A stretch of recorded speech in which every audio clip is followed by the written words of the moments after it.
I ended up getting a motorcycle. I posted it on Twitter if you guys didn't see. But I'm now the proud owner of a Trident 660 motorcycle, 660cc, which is like 4 times more powerful than the Vespa that I used to ride. I have not gone as fast as this guy can go because I don't dare to, but just doing this brings me 0 to 60 fucking quickly. And of course, in reaction to this, everyone has said, don't fucking die. Don't kill yourself. Don't die on the motorcycle. And that I was surprised at how many people said that.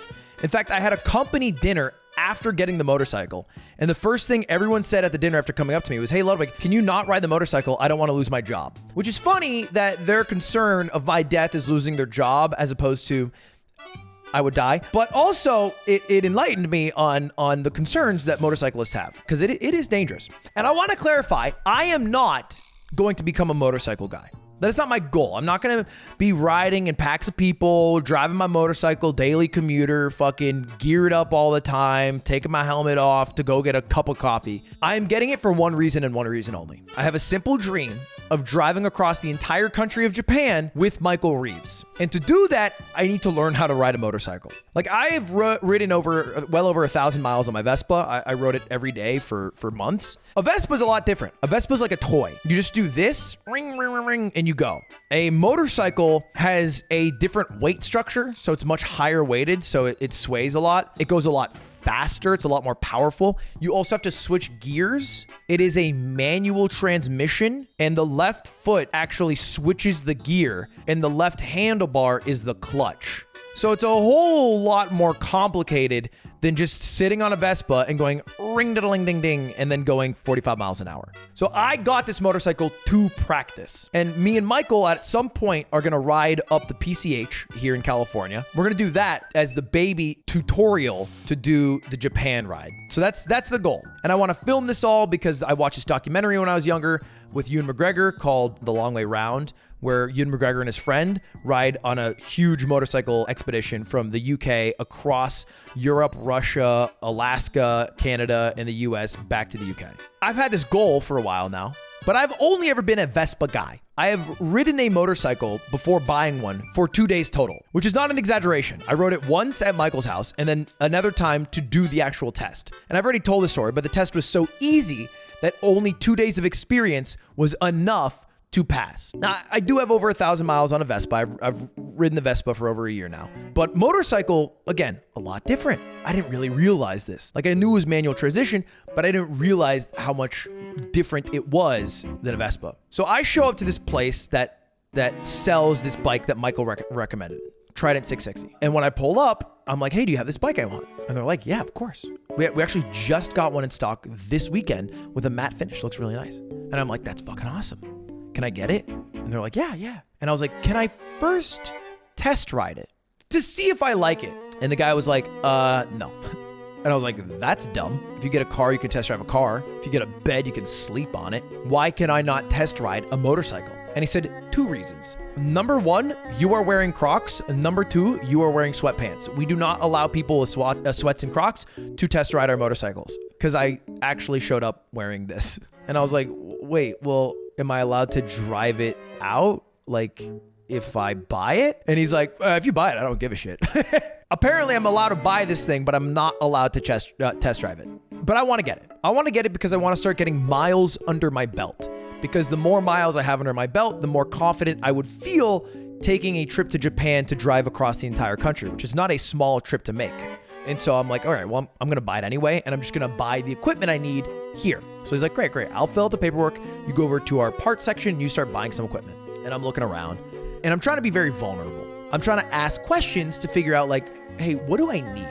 Because for some context, when I ride a Vespa, I ride wearing this outfit, you know, and I usually have a helmet, but it's like one of those rinky-dink helmets that like people had on planes in the 1910s that would not save your life at all, but they look damn cool. And that's pretty much all I would ride around with because my Vespa didn't go that fast and I used it for local commutes and it wasn't a big deal. At least I thought. It's basically what everybody in Europe who rode Vespas wore. I don't really need to go that crazy. But I did know for sure I needed a nicer helmet. So the guy's like, yeah, I would get a helmet and I'd get a pair of gloves. And instantly I start pushing back. I'm like, yeah, okay, I can get gloves, but you probably don't need them all the time because it's summer and it's hot. And so I test the guy a little bit. Like the guy behind the counter, I'm like, you ride without gloves sometimes, right? And he's like, oh no, I always wear gloves. I was like, why? I didn't really understand. He's like, oh yeah, because if you fall off, that's the first thing that makes contact with the road. And I was like, oh, I guess to this point, I had not considered falling yet. I forgot that that was an aspect of riding, was falling. And I was like, okay, yeah, that makes sense. I'll get a pair of gloves. And then this guy comes in, 65-year-old dude or whatever, long-time motorcycle rider. And he comes in, he's like, oh, it's so hot. And the guy's like, yeah, you're telling me. And I'm like, why are they talking about how hot it is? Because although it's somewhat hot in LA, riding around on my Vespa is very cool. Like I enjoy riding on my Vespa the most in summer because the wind rushes through you. But I'm listening to these guys talk and the guy starts like shedding clothes, like a Skyrim character. And he has like this leather jacket he takes off. He has like this thick undershirt and he takes off these pants that look like they're made with shark fins. And he's like shedding all this shit. And underneath is like this gray sweatshirt that is turned jet black. He is the sweatiest man I have ever seen. And I started asking the guy questions, you know, and I'm not trying to come off like a big dumbass, although that is what I am. I'm trying to ask with more general vague questions. So I'm like, hey, do you ever ride without all the gear? He's like, no, never. I'm like, that makes sense. But like, what if you're doing local commutes? What if you're just driving like a couple blocks away for a job, a cup of coffee, food or whatever? He's like, yeah, most accidents happen within 10 blocks of your home. You should never drive without your equipment. I'm like, cool, right. Yeah, for sure. And I'm piecing together bit by bit that driving a motorcycle is so much more dangerous than driving a Vespa. One, because the speed and the torque these vehicles have. But two, also because the weight of these vehicles compared to a Vespa. Experienced motorcycle drivers are not only wearing helmet, gloves, they're also wearing thick padded leather jackets. They're wearing underpants or like carbon fiber laced pants, and they're wearing leather boots. Like they're dressed up to the nines. They look like they're going out for a fucking ski trip minus the boots. They are thick. And I didn't know any of this. I had my motorcycle license, but that shit was easy as hell to get. I rode a motorcycle for 2 days to get it. I showed up and I did a one loop and then I left on my Vespa, right? I can wear Crocs in a Vespa because my feet aren't doing anything. And I realized I've kind of fucked up a little bit because I showed up to the dealership again, looking like this. And I'm realizing I don't know how I'm going to bring this vehicle home, you know, because it's like, it's not a bad drive, but it's like a little bit of a drive. And I have to somehow get this vehicle home. And they don't sell all the gear, right? And there's a phrase that Coach Carnage told me: you dress for the slide, not the ride. AKA, you dress as if you are going to crash and your vehicle is going to fall and you are going to slide on the floor, as opposed to dressing for a fun ride where you're having wind in your hair.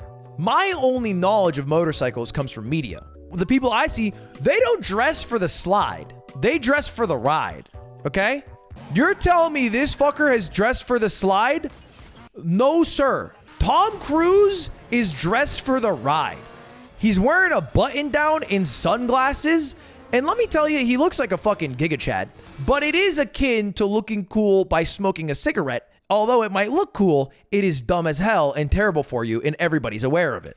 I know it's a movie, but like I don't watch motorcyclists, you know? I didn't understand the culture. There's a deep, robust culture to driving a motorcycle. And I actually asked a lot of questions and I learned a lot. Like there's little things, like oftentimes people in motorcycles like riding motorcycles because they meet other people who ride motorcycles and then they ride those motorcycles together. And you've seen this as a car driver, people driving motorcycles together. One thing that the guy told me, he was like, if you're ever in a group, you got to drive for yourself. If people, without saying a word, are in the group and they're going fast and you're in the back of the group, you will feel an urge to catch up and go out of your comfort zone to keep up with the other people, which is a huge risk because then you are outside of your comfort zone and you're putting yourself at risk for a fall, a crash, or whatever it is. And so you have to ride like your own ride in the sense that you have to stay within your comfort zone, even if the social pressures are asking you to go faster. But anyway, I check out the bike. I get the helmet. I get the gloves. I get everything they basically had at this place. I had like a decent jacket, but I still have the sweats and the Crocs. And then I ride it. And the first thing I instantly noticed, motorcycles are heavy. So I do like one little test drive just up and down the street. And it didn't feel too bad. But like I realized just getting off a motorcycle without putting the kickstand down, like instantly it's like, oh, fuck. Like that shit's like 200 plus pounds. And like my Vespa is also heavy, but it's so bottom heavy that you can easily like teeter top it and you can just, you know, swing it around. The motorcycle, it takes a lot of my strength. And so right as I'm about to leave, like I've built up the confidence. I'm like, all right, I'm just going to drive this shit home. I'm not going to go on the freeway. I'm going to go like 30 fucking miles an hour. I'm going to turn the blinker on. I'm going to go nice and steady in gear 2 the whole way. I don't care if it takes an hour. The last thing the salesman says to me is he says to me, he looks at me, he goes, oh yeah, by the way, the first 100 miles on a motorcycle are slicker because the tires have some material on them. Not a big deal. You're just at a higher risk of sliding. So just be careful on turns. What? The first 100 miles are slicker? I didn't know this. So I'm pulling up in Crocs and my fucking sweats. I had a helmet, I had a jacket, but these sweats would get melted if I were to somehow fall and slide. And so then I basically drive home like a grandma. I probably looked like the lamest motorcycle driver known to man. I was going about 15 miles an hour across all of Los Angeles. It took me, I think, 45, 50 minutes, something like that. I got home in one piece. Obviously, I'm here right now. And I've since got the equipment, so we're doing a lot better now. I got real shoes. But this is why I am a motorcycle guy. I am a motorcycle guy to ride across the entire country of Japan with Michael Reeves. I am not a motorcycle guy because I want to be one. After we successfully do this ride across Japan, my plan is to switch back to Vespa. I'm going to get a 300cc Vespa. They go about 70 miles an hour. I'm not going to take the freeway. I prefer the Vespa. I don't like all the equipment. I don't like having to think about switching gears. I don't like having to park this heavy ass fucking bike. I'm going to go back to Vespa. But for the next probably like 3 to 4 months, I will be a motorcycle guy. The one thing everyone has said to me after buying the motorcycle is, hey man, it's been nice knowing you. Which has stressed me out a little bit. You know, I do feel prepared in some ways to die. I would not like to die by my own hands. I think that would be a bit embarrassing. But again, I do have a simple goal and I would like to achieve it. So I'm still going to go forward with it. But I do not plan to ride on the freeway or very quickly. It is mostly just to practice riding around so I can do the Japan trip. How does Cutie feel about it? I think she's cool as long as I don't die. I'd like to do it this year. Yeah, I'd like to do it this year. I'd like to film the whole thing and I'd like to release it as some sort of video series. Like traveling across Japan or whatever. That is my goal to do it because I think it'd be fun. I would not stream it. I should not be focused on trying to entertain stream while riding my motorcycle. I should just be focused on riding and like capturing an authentic experience to share as opposed to like, all right, chat, let's check out this Kyushu ocean line. Woo, should I go fast? Like, that's stupid. That is stupid.